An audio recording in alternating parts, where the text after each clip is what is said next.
microphones during the duration of the event.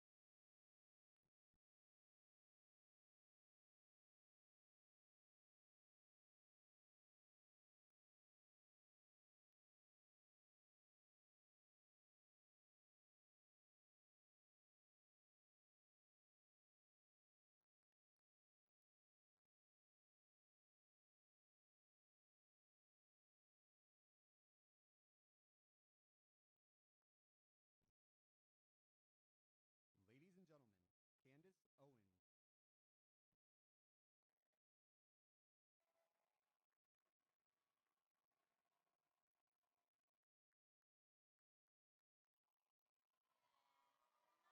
You guys, this is so beautiful. Look at all of us. We made it all the way to the White House. Media says we're not supposed to be here. We're supposed to be scared to be in this room, right? But we're here anyways. We are all here, and we should be so proud of ourselves for standing up to the media bullies and showing up today.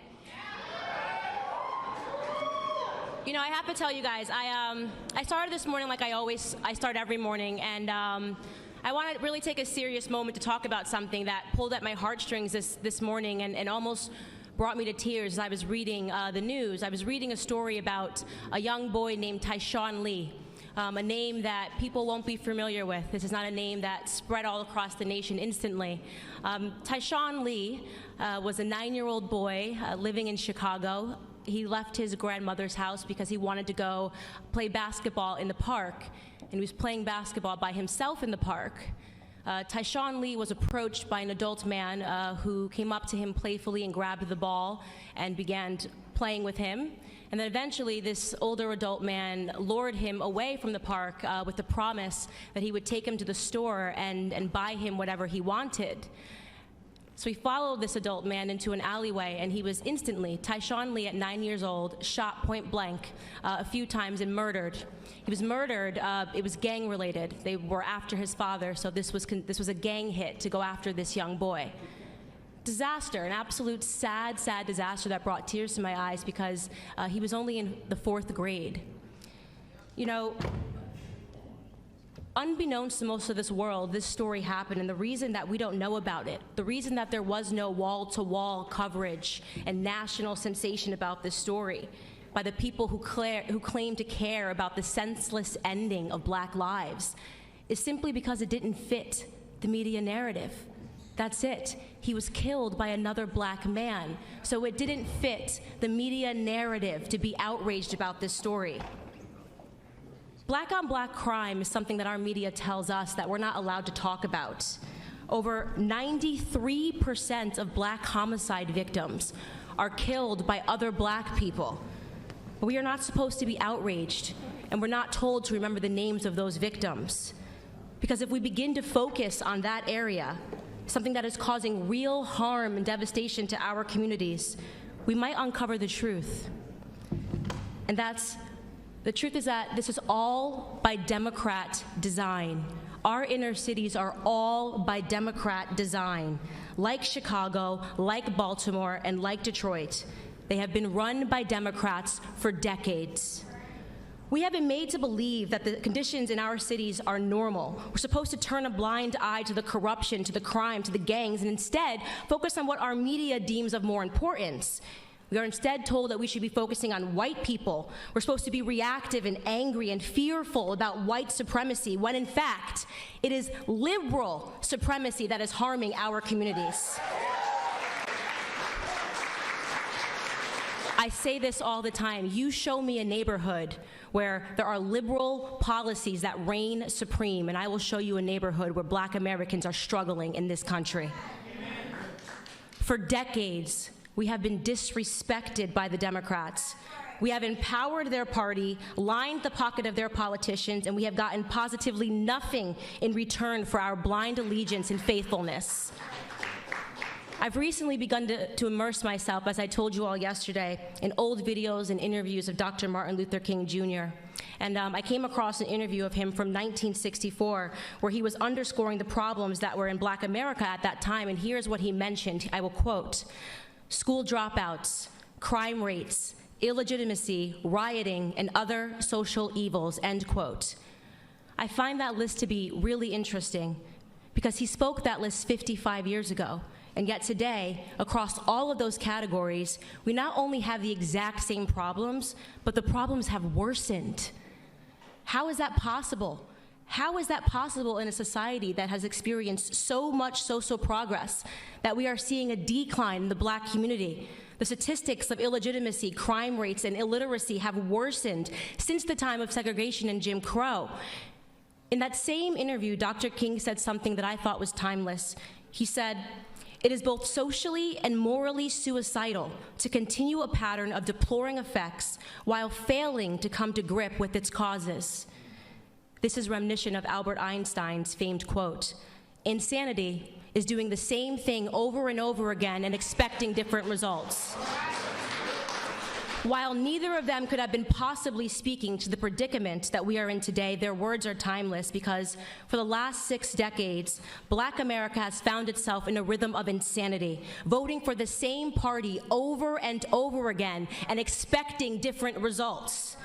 It is, in my opinion, both socially and morally suicidal that we continue this pattern. Democrats have looked at us in the face and they have sold us worthlessness. They have told us that we cannot, that we need more government assistance, more handouts. We handed them power, and in return, they further diminished our sense of pride, the most important thing that we had, our sense of pride. We allowed their government to victimize us through the expansion of welfare policies. We allowed them, most importantly, to remove the fathers from our homes, removing the backbone of our families. They knew, the Democrats knew that without stable households, our children would pursue that paternity elsewhere. They knew that our children would run to the streets. They knew that our youth would grow up and begin to mirror themselves after rappers and basketball players rather than men of high intellect and values and more attainable goals.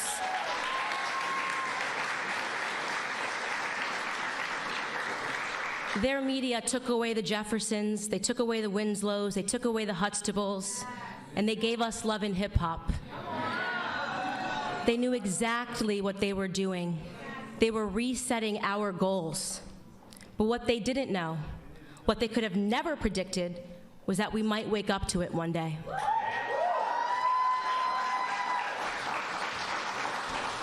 In 2015, when a man with crazy hair and a beautiful wife came down the escalator at Trump Tower, we were at the beginning of a shift, and I'll tell you honestly, I wasn't sure about him. I wasn't sure when he first came down the escalator. I said, isn't that the guy that says, you're fired? Is he really running for president?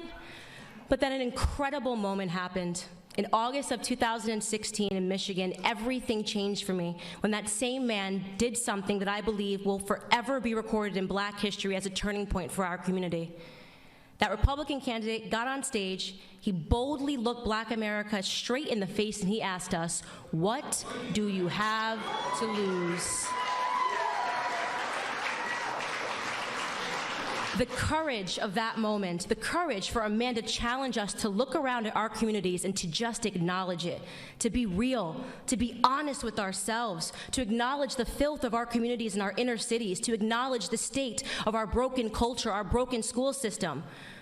He forced us to stop accepting excuses. Every single person that is standing in this room stands here because at some point we had the courage to set our pride aside and to realize that for the first time in decades, we had somebody who was telling us the truth.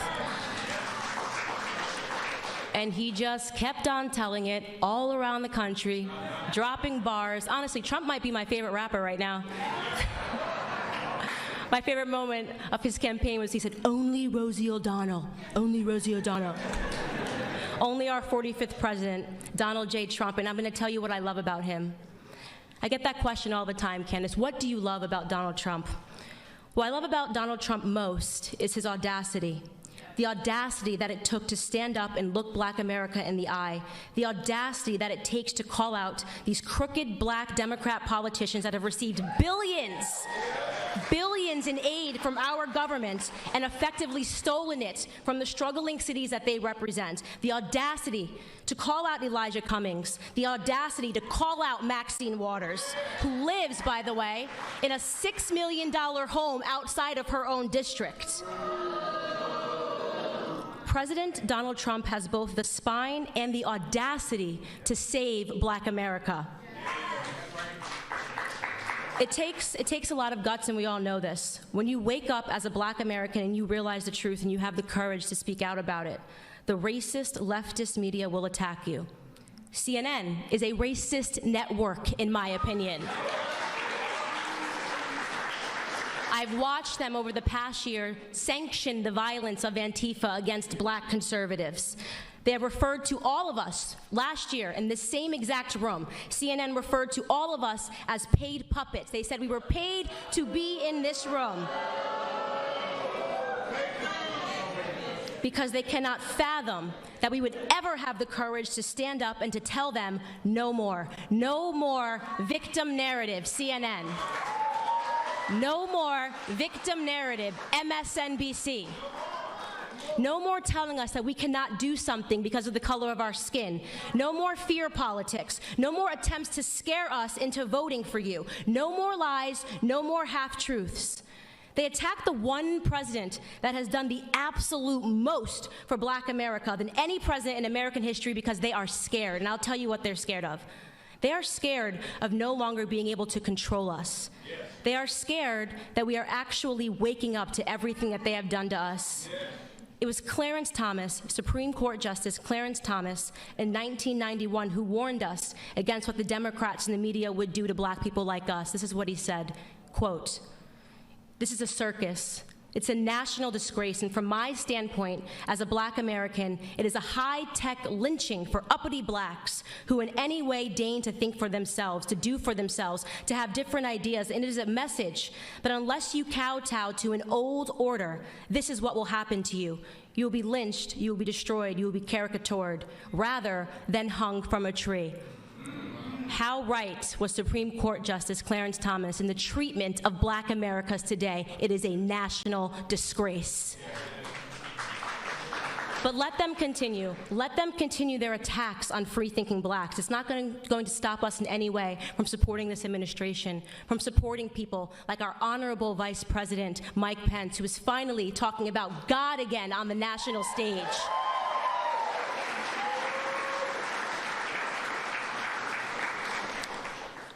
President Trump views us as Americans, and the answer, of course, to that question is that we had absolutely nothing to lose from taking a chance on him, and now we're winning. We want Trump. We want the victor narrative. We want opportunities. We want to be viewed as Americans first and foremost. And you know, I rarely give him credit, but maybe former President Barack Obama said it best in his Harvard Law School paper when he wrote, "The American dream is to be like Donald Trump."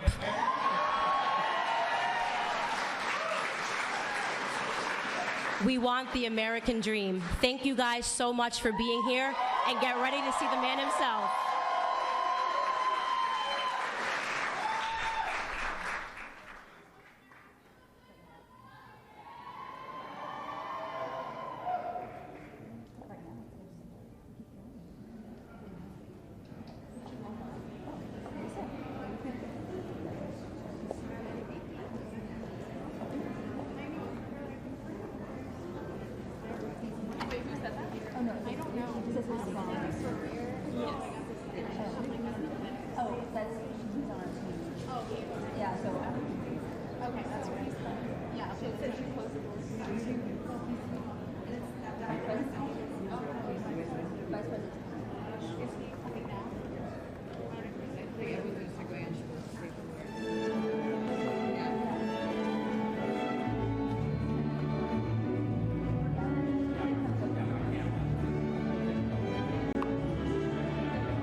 Ladies and gentlemen, the President of the United States, accompanied by the Vice President of the United States.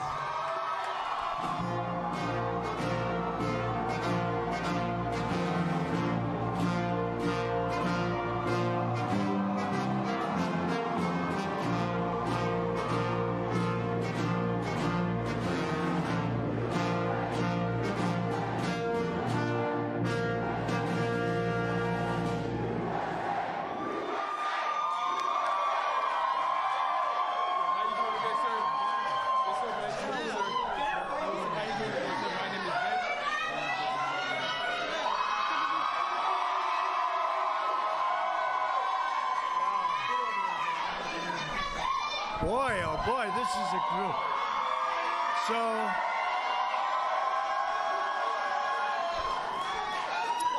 So I've been doing this for a long time. That is the loudest I've ever heard anything in this room. You just broke the record. Unbelievable. Well, I want to thank you all, and I have a lot of friends, but... And this is a place, 1799 it was built, 1799, started off with number 6, John Adams, president, and so it's a long time. It's the White House, so we love it, and it's an honor to have you, but you really did, you broke the sound barrier. I've never heard that. I've never heard it quite like that, and I appreciate it. We love you. We love you. Thank you. Thank you. And I'm honored to welcome everybody and these incredibly talented and unbelievable, patriotic young American leaders. You're going to be the leaders somebody I would be almost willing to bet, maybe even willing to bet, somebody in that audience right here, right in front of me, is going to be standing here someday. Yeah! I think so. You've got a good shot. You're going to have a good shot. You've done incredible work to get to this position, and I have tremendous respect for it. We're glad to be joined by our terrific Vice President, Mike Pence.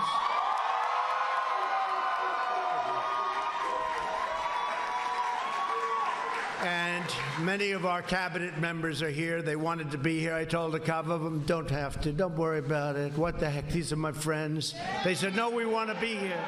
So we have a lot of our cabinet members here. And to every young person, you represent America's future. You are the best and the brightest, the bravest and boldest, and someday you are going to be setting records like nobody before. I'm telling you, I know it. I know where it's at. I know where energy is, and you have the energy like very few people have the energy, so I just want to tell you, get out there. Prove me right, please, okay? Prove me right. I have no doubt you will. Each of you has come to Washington for the Black Leadership Summit because you have what it takes to achieve real change on your campuses and in your communities, and that's what you've been doing, and that's actually why you're here. You speak out for the values and principles that have made America the most exceptional nation anywhere on earth, and I will say this today is greater than it ever was before. Our military, our economy. We have the greatest economy in the world. We have the greatest economy we've ever had. Tremendous numbers just came out today. You heard that. But you stand up for the oppressive forces, and you do. You stand right up to those forces in our country that demand conformity and control. You refuse to be censored. You refuse to be silenced, and you will never back down. And don't ever back down. You're the champions for free thought and free speech, and I especially want to thank a friend of mine who is, I mean, first of all, you think he's like 50, but he's about 25 or something like that. He's a young guy. I can't even imagine being so successful at such a young age, what he's done in so many ways, and really, more importantly, letting young people know that they have a voice. Charlie Kirk from Turning Point USA.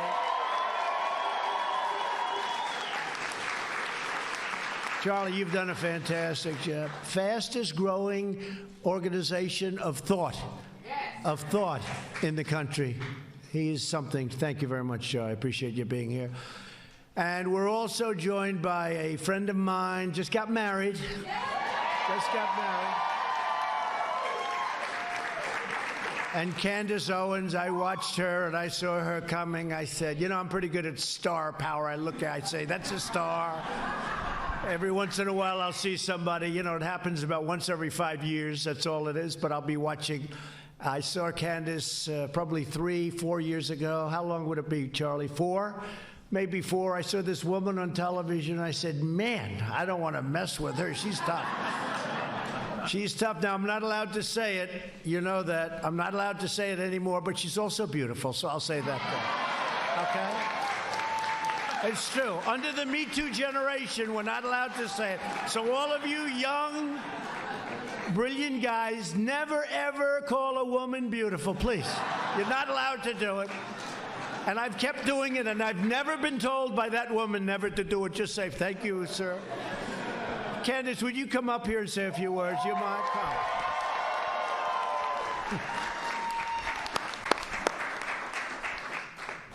Thank you, Candace. You know, I was thinking, every single president that comes into office after 2 years, they look so much older. He seems to be the only president that's getting younger. He has somehow found the fountain of youth. I think he gets up out of bed. It's the fight. He loves the fight. He really does. We are so blessed. And listen, let me say this. The media, the audacity of them to think that they are going to impeach our presidents. It's not happening. It's absolutely not happening, not under our watch. We need to make sure we fight for this man, the one man who is standing up for Black America. We are going to fight for, guys. We have to keep it going. That's so nice. Outstanding person. She's another one. You're going to have to compete with her, too, for this position, I suspect. Thank you very much. You know, sort of interesting. It's like... do we have a choice? We have to fight, right? We have to fight. We have to fight for everything, whether we like it or not. Another man who's been so incredible, Ja'Ron Smith. Where is Ja'Ron? Is he around here? Ja'Ron Smith. Man, have you done a job. You've done such a great job, Ja'Ron. At least come up and shake my hand, will you, please? Come here, Ja'Ron. You know, he works with us, and He's actually not, I always say he's so elegant and so quiet and so nice. They say, you don't know the real Ja'Ron, so I want to see that. But what he does in the job he's done in outreach and so many other aspects of our lives is incredible. I want to thank you, Ja'Ron. Thank you very much. Thank you. I appreciate it. Thank you. And Ja'Ron knows what I'm about to do because a man who I met on Twitter, or as we would say, social media. He is some piece of work, this guy. He was hitting Deborah Messing like she never got hit before. This crazy Deborah Messing started messing with us. And all of a sudden I see this man on Twitter, and I see him all over, and he was hitting her, and I never saw anything like it. I felt so sorry for her. And then I look and I say, who is this guy? His name's Terrence Williams. I look. And I look and I said, well, you know, the way you look, and the first thing I look is, how many followers does he have? And he had like 700,000 followers. I said, whoa. You know, oftentimes I'll be impressed by somebody. I'll look and they have 3 followers. I say, we have to wait for him or her. But this guy has a following like very few people, and I want to just thank you, because I'm a fan of yours also. You're a very successful guy. Say a few words, please. Thank you, President Trump. Thank you. Yeah, this is a little too tall for me. First of all, I just want to say I love President Donald J. Trump. The media is attacking him, but when they attack him, they are attacking us. Because he is out here fighting for us. And they are harassing you, Mr. President, so they are harassing me. And I want to say one more thing here. A while back, President Trump said, when he was talking to the black community, if you vote for me, what do you have to lose? Because the do-nothing Democrats have done nothing for the black community. 2020 is around the corner, and we have a lot to lose now because President Donald J. Trump has done so much for the black community. Thank you, President Trump. Thank you. Thank you. Thank you. He is something, and he's a talented guy. And when he started talking, I watched it once, I watched it twice, and then I called the First Lady over. I said, what do you think of this guy? Thank you very much, Terrence. We appreciate it a lot. We come together at a time of extraordinary opportunity for our nation. Thanks to our pro-American agenda, the economy is booming, wages are rising, and poverty is plummeting. We have the best economy we've ever had, and believe me, we're just getting started. We have such potential, such potential. Last month, the unemployment rate dropped to the lowest level in over 51 years. 3.5%. People didn't think they were going to see that a couple of years ago. If I would have said that, the fake news would have said, this guy's exaggerating. Wages are up by almost 3% in the last 3 years. When I was campaigning 3 years ago, and people were making less and less and less. They were making less 3 years ago. You go back 20 years from then, they used to make more money with one job than they made with 2 or 3 jobs. And now, for the first time in many, many years, wages are rising again. The unemployment rate for African Americans is at the lowest it's ever been in the history of our country. And African American youth unemployment, young African American talented people, recently reached the lowest rate ever recorded. So how do we lose that debate? We'll be up and somebody will say, I'm going to do this. I say, folks, how old is your country? African American, the best numbers you've ever had. And I could go into plenty of other numbers for the first time ever, as an example. The most new hires of prime working age are minorities and women. The African American poverty rate has reached its lowest level in the history of our country. So that's good. And they're working hard, they're finding jobs, and they're getting good jobs. And if you don't like that job, you can get another one because you have a lot of choice. It's like the military. We got them choice in the VA. They could go find another doctor. They could go out. You know, by the way, just because a lot of people are vets, the vets were treated horribly. You don't hear that anymore. You don't hear it. Now, they'll go out and find some vet somewhere in this country that isn't happy. And that person will become a star overnight, right? But you don't hear it anymore. But we did a thing called choice. And that's where people were waiting, our great veterans were waiting for 2 days, 5 days, 5 weeks, months to get a doctor. Now they have to wait at all. They go outside, they get a good doctor of their choice, and the doctor gives us a bill, we pay the bill. And you know, the least important thing is it actually costs us less. That's the least important. The most important thing is we take care of our vets. Our vets were dying waiting to see a doctor. They'd go in, think of this. I mean, many of you go see a doctor. It's not that big a deal. They would go see a doctor, and they'd be waiting online for weeks. And they'd be sick, but not bad. By the time they saw the doctor, they'd be terminally ill. And we don't do that anymore. So it's a big thing. They've been trying to get this approved for over, I guess, Mike, over 45 years. And we got it done. We're good at getting things done. And how much sense does it make? So it's good. So you have choice also. You have choice in your jobs. You don't like your job, you go out. We have a great economy. You go out, get another one. And it's incredible how well you're doing. Our agenda is lifting up citizens of every background, race, religion, color, and creed. But while we are fighting every day to build up our nation, the far left only wants to wreck, ruin, and destroy our nation.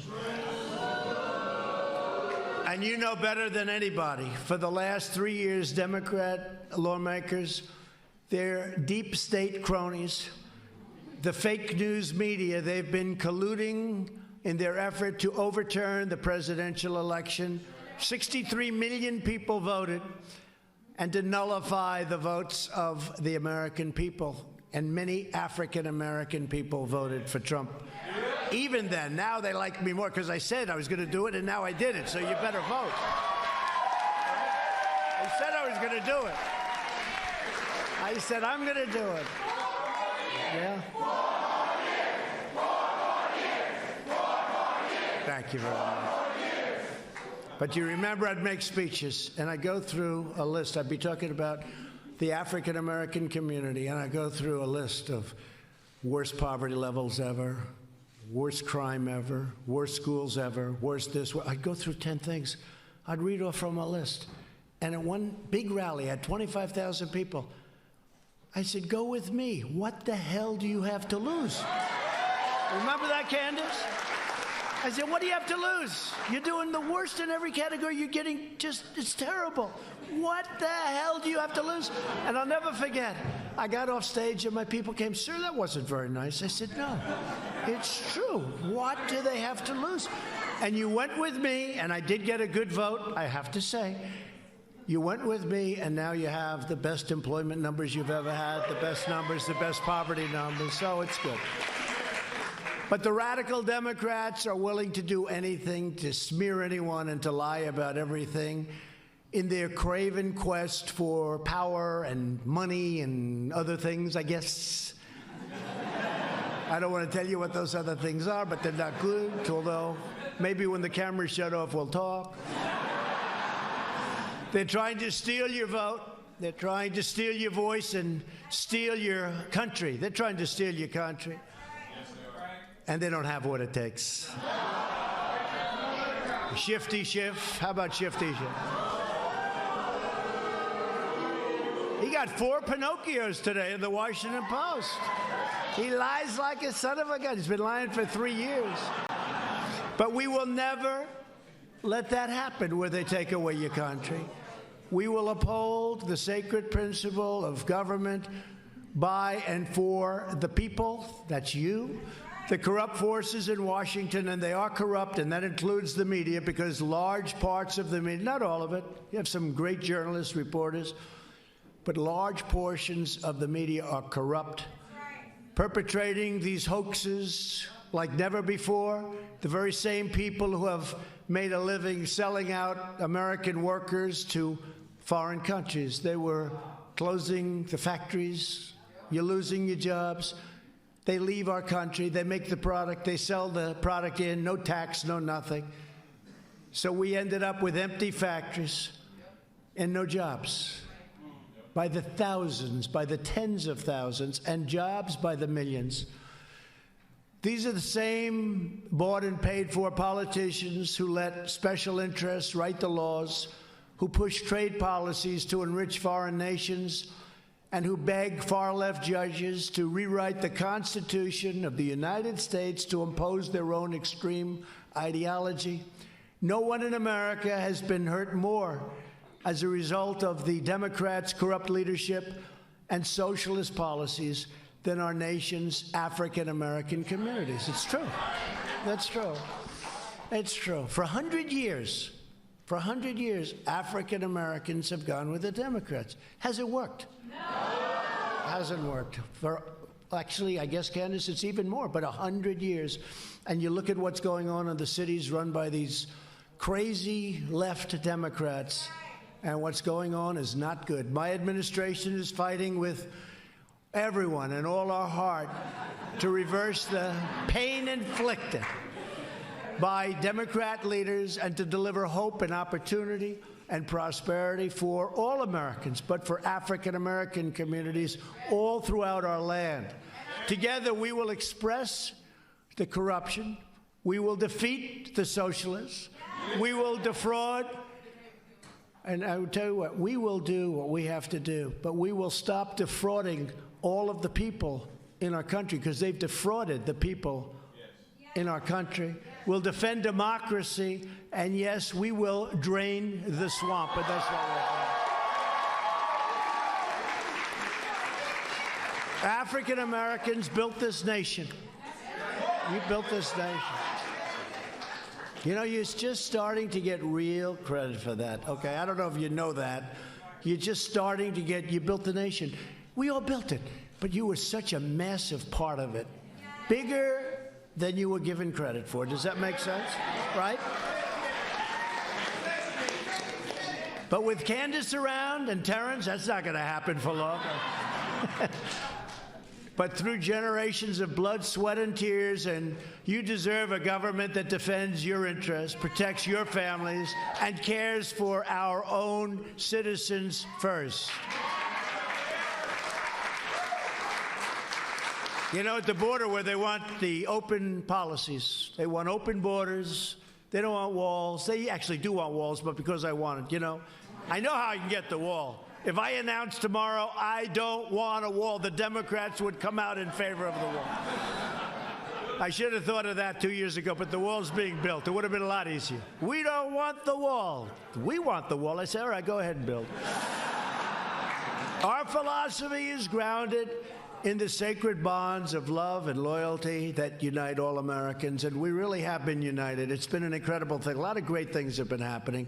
You don't necessarily see it at the top of government, where the hatred is tremendous, the hatred toward us, and a lot of it is because of the success. We're having such success.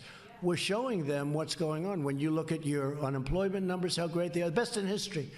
You look at your employment numbers, you look at the poverty numbers, you look at all of the things that have been so beneficial. It's driving them crazy because they never produced numbers like that. And they're losing African American votes, and they can't do that. They just can't do that. They haven't done anything for you. They haven't done anything. 100 years, they haven't done anything. At long last, you have a government that puts Americans first, puts you first, puts your families and your communities first. We're adopting Buy American trade policies to stand up for our workers. Our tax and regulatory reforms are stopping the outsourcing of jobs, where they outsource all your jobs to other countries, and keeping businesses in America where they belong, and keep your jobs where your jobs belong. We're fighting every day to secure our nation's borders and to achieve an immigration system that prioritizes American families, wage earners, taxpayers, and people that can help you and can help our country. To keep our cities safe, we're supporting the brave men and women of ICE and Border Patrol and law enforcement. And you'd be amazed at how many African American people come up, and they have people living near them that are brutal killers. They're killers. But you're tough, you fight back. But sometimes you don't win those fights, because these guys are tough too. They shouldn't be in our country. And it's really amazing to see what some of our law enforcement does and how much they love you. And that's the fact. That's the fact, and we're lucky to have them. To revitalize distressed neighborhoods, we created something that I'm very proud of. Tim Scott, South Carolina. You know Tim? Tim Scott has to get a lot of credit. He came to me with Jared, and he said, so we'd like to do opportunity zones. I said, what's that? But once he told me, I said, maybe that would work. And I think, Jared, it's one of the great, one of the great unknowns of the successes that we have.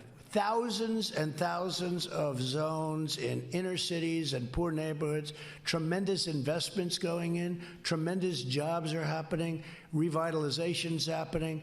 It's been incredible for the African American community. I don't think there's ever been anything, it's early yet, it's a year and a half, but Jaron, I don't think we've ever had anything quite like it, and people don't like writing about it because they don't want to give the Trump administration credit, but I'm used to that.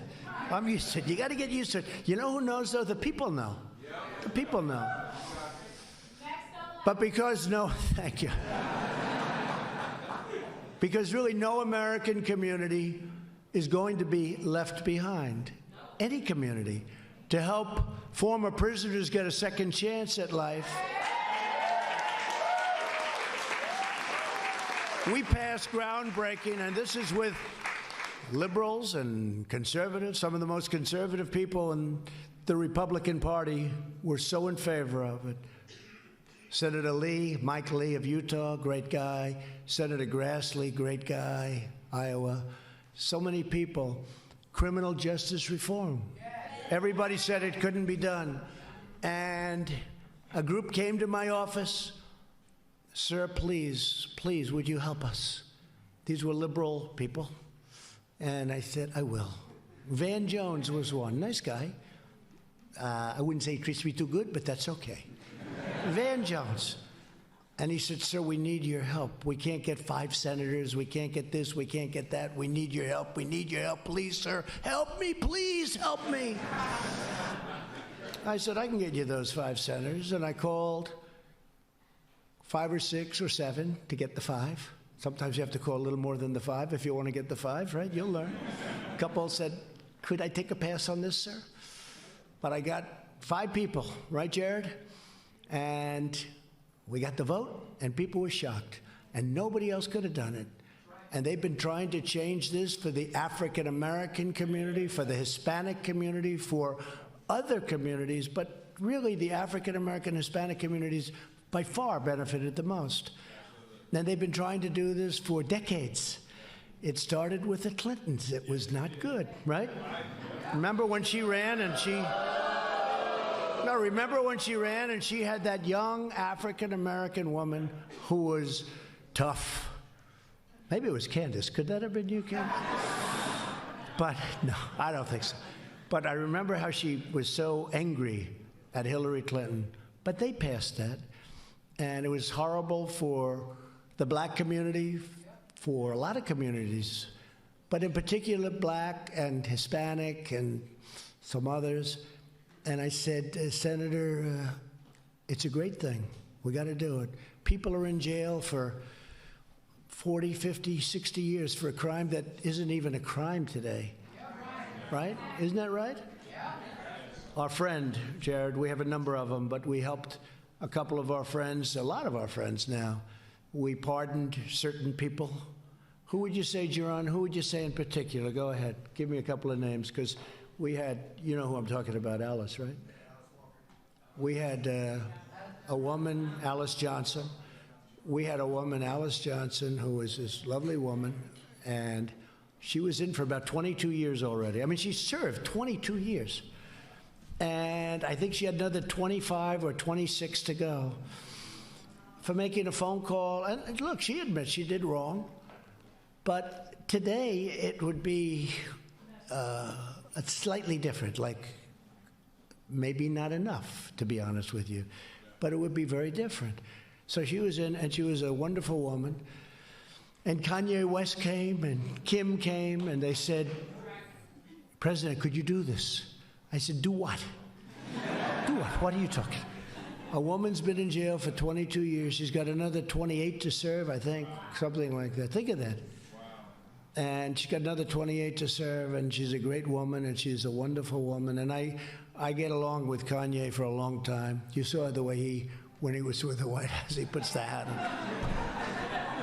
I think for one day I went up through the polls like through the roof, I tell you. He is with the African-American community. They like Kanye, and they like Kim Kardashian.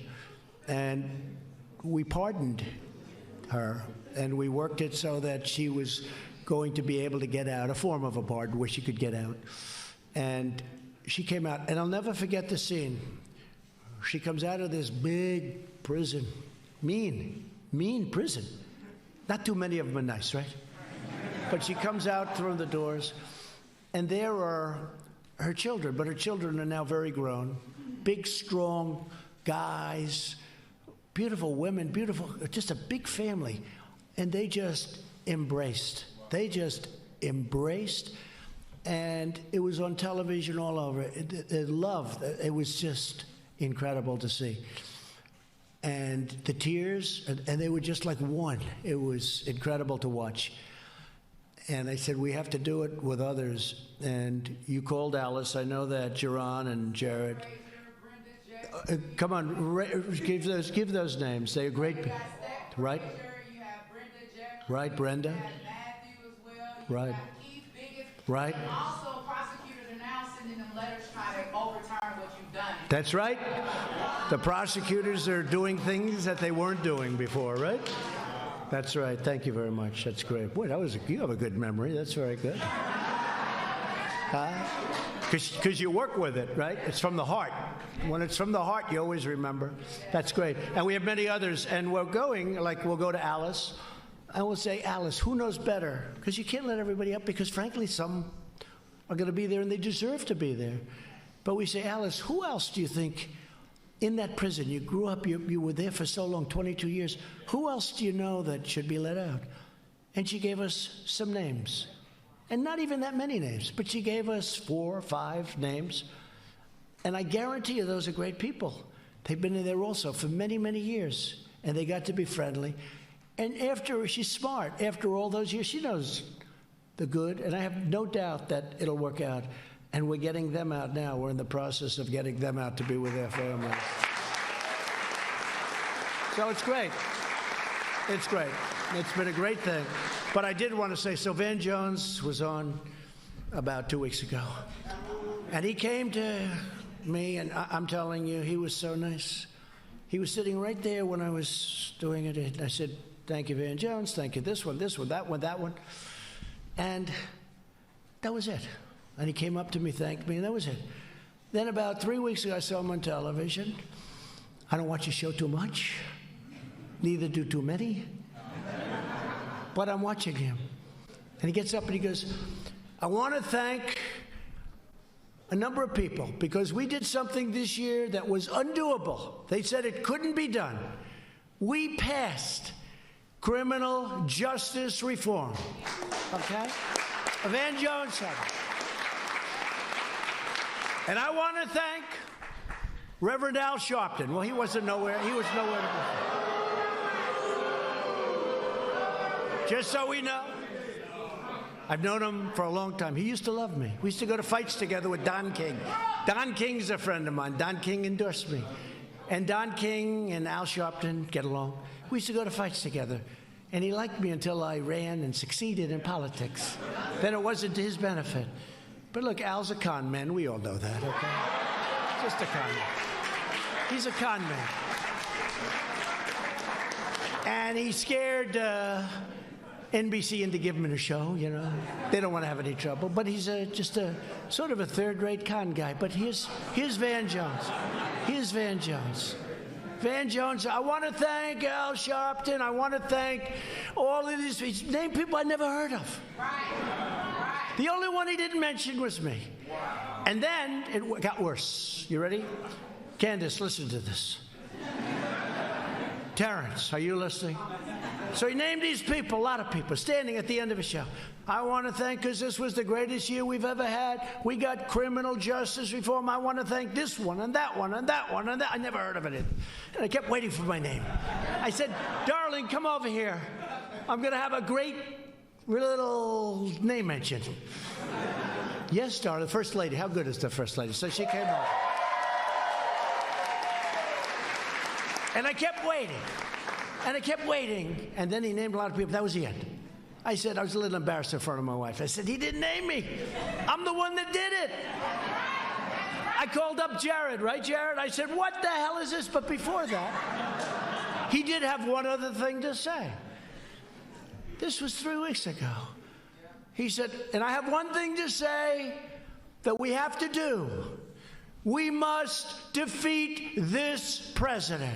We have to defeat President Trump. And we have to work 24 hours a day to defeat President Donald Trump. And I called Jared and I said, that's terrible. Right? Is that a true story? And then he spoke to Jared and he apologized, didn't he? He apologized. But I don't accept those apologies, you know? All right. Should we get back on the script? Okay? No, they say no. This is more interesting. They don't want to go back on. This is much more interesting. We love you folks, okay? We love you. Van Jones. Van Jones. He's another beauty. Thank you very much, Van, for the wonderful acknowledgement. I appreciate it.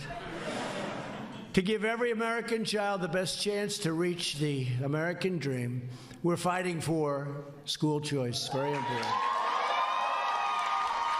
Sadly, Democrat lawmakers care more about catering to lobbyists and powerful teachers' unions than they do about improving our schools for our children. And Democrats care more about illegal immigrants than about their own African-American constituents. They want to give health care to people that just walked into the country, and for you, they don't care. The whole thing is crazy. These people have gone absolutely nuts.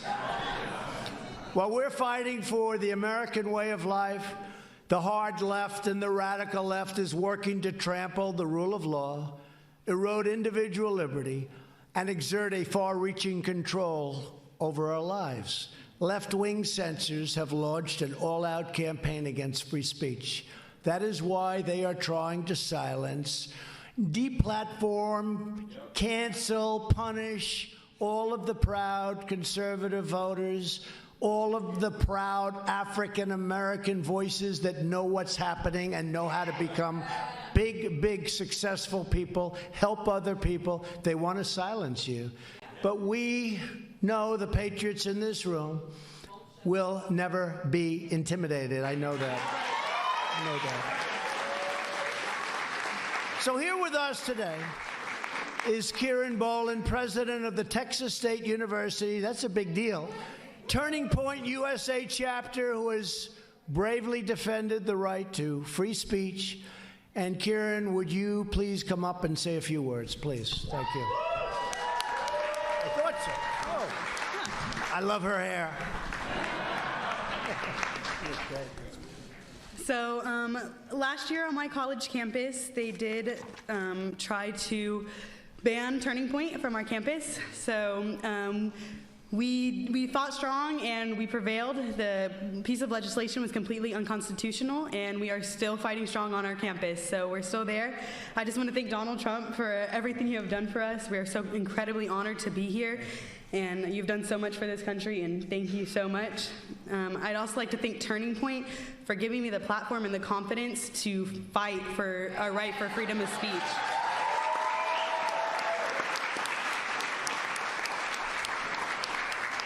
It hasn't been easy, and it will not be easy, but being a part of Turning Point and be able to see all of you accomplish so many of your goals and to help fight for the freedom of speech, it's honestly amazing, and it gives me so much hope. Our generation is playing a vital role in keeping our First Amendment rights, and we're going to continue to keep up that fight. So all of you on your campuses or in high school, I know a lot of y'all are in high school, continue to fight for your keep up that fight. Thank you. Thank you, Kieran. Thank you very much, Kieran. I got to get the other cheek. Now I feel better. You've done a fantastic job. I appreciate it, too. In order to protect the rights of our students, I signed an executive order making clear that public colleges and universities shutting down free speech will risk losing all of the billions and billions of dollars that we give them.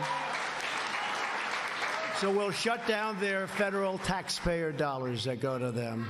And then they shut down speech. And they just choose whoever it is. They'll let somebody speak. They'll tell other people you can't speak, and then we're supposed to give them individually hundreds of millions of dollars. It doesn't work that way anymore. I've also tasked my administration to explore every possible solution to stop social media giants from restricting your rights to speak your mind. And Candace, you had a problem with it, I know, and other people have had a problem. Some people in this room have had a problem. Terrence, have you had a problem with it? Huh? Terrence has had a problem. It's incredible. It's incredible. Yeah, no, a lot of people have.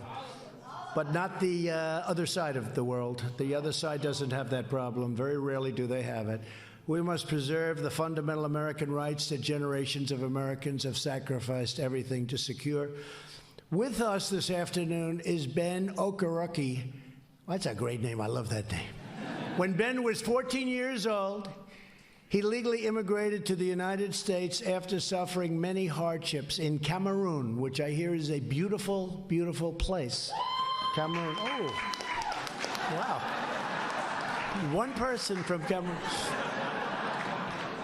To give back to our country, he joined the United States Army and honorably served for 4 years as a very talented field artillery specialist. A lot of talent, they say. Ben, we salute your noble service, and please say a few words. Ben. Ben, please. Thank you, Mr. President. Thank you, Mr. Vice President, and thank you, Charlie Kirk. First of all, Mr. President, we would like to thank you for everything that you've done for the African American community so far. We thank you for criminal justice reform. We thank you for the lowest black unemployment rate in this country, sir. Thank you. And finally, most importantly, sir, thank you for saving America, and thank you. Thank you. Thank you.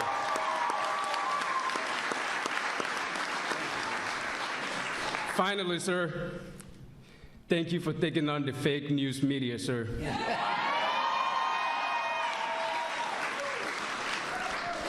Finally, we want you to build the wall, sir.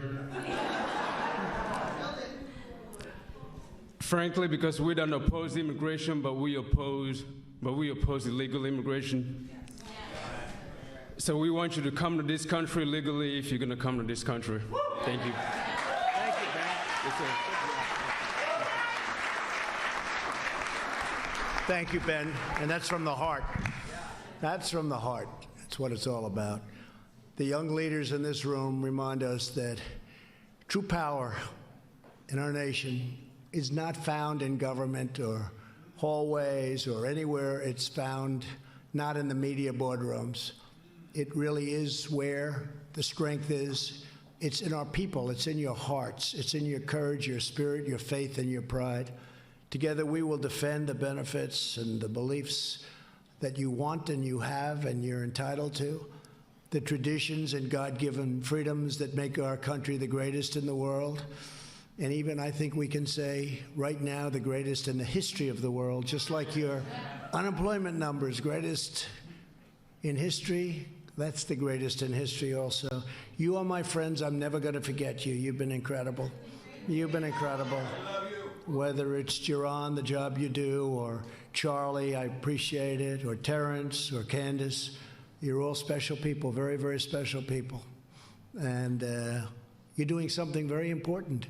I don't even know if you know, maybe you don't know. And, you know, sometimes you're so into something and you just don't really feel how important it all is. What you are doing is so important for your community and for this country. We will renew the values that unite our people as one America. As one team, we will build up our nation. We will lift up our forgotten communities, and we will defeat any threat. We will beat any challenge. We will overcome every obstacle, and we will achieve a glorious future of American greatness beyond our wildest dreams. And that's what you're doing. To everyone here today, keep up the great work. And I just want to say, from the bottom of my heart, God bless you, God bless your families, and God bless America. Thank you.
I'm not really good with prayers or anything like that, but I just want to say thank you, Mr. President.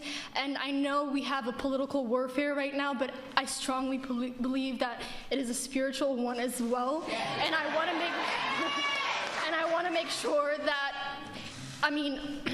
I know that Americans are going to wake up and we're going to get back to looking to God instead of social media, and we're going to look back to Jesus, because Jesus saves, and this country was founded upon, the Constitution was built on godly principles, and we're going to fight for that. And I just want to encourage you guys to pray every single day for this nation. I want you guys to pray and pray and pray. I am from Ethiopia. I live in a very beautiful city named Valparaiso, Indiana. Mike Pence, I know you're from Indiana, and I have strong people who are able to raise me, and I love God, and I want to pray real quick. All right. Okay. All right. I don't know if you guys want to bow your head. Okay. All right. Dear God, I'm not really good at this, but I just want to say thank you so much for giving us this opportunity to be in the White House. Thank you for giving us a great leader like Trump, Mr. Donald Trump. And I would like to thank you for waking up our nation. God, protect us. God, protect our president as he's going through so much right now, so much scrutiny. God, I believe that you gave him to us, and I believe that he's going to accomplish so much more. I know you have more for us. Jesus, I ask you to protect us and walk with us. In Jesus' name, the enemy tries to attack us every single day. He tries to discourage us, but he has no room. He has no room, no more. And that's all I have to say. Oh my God.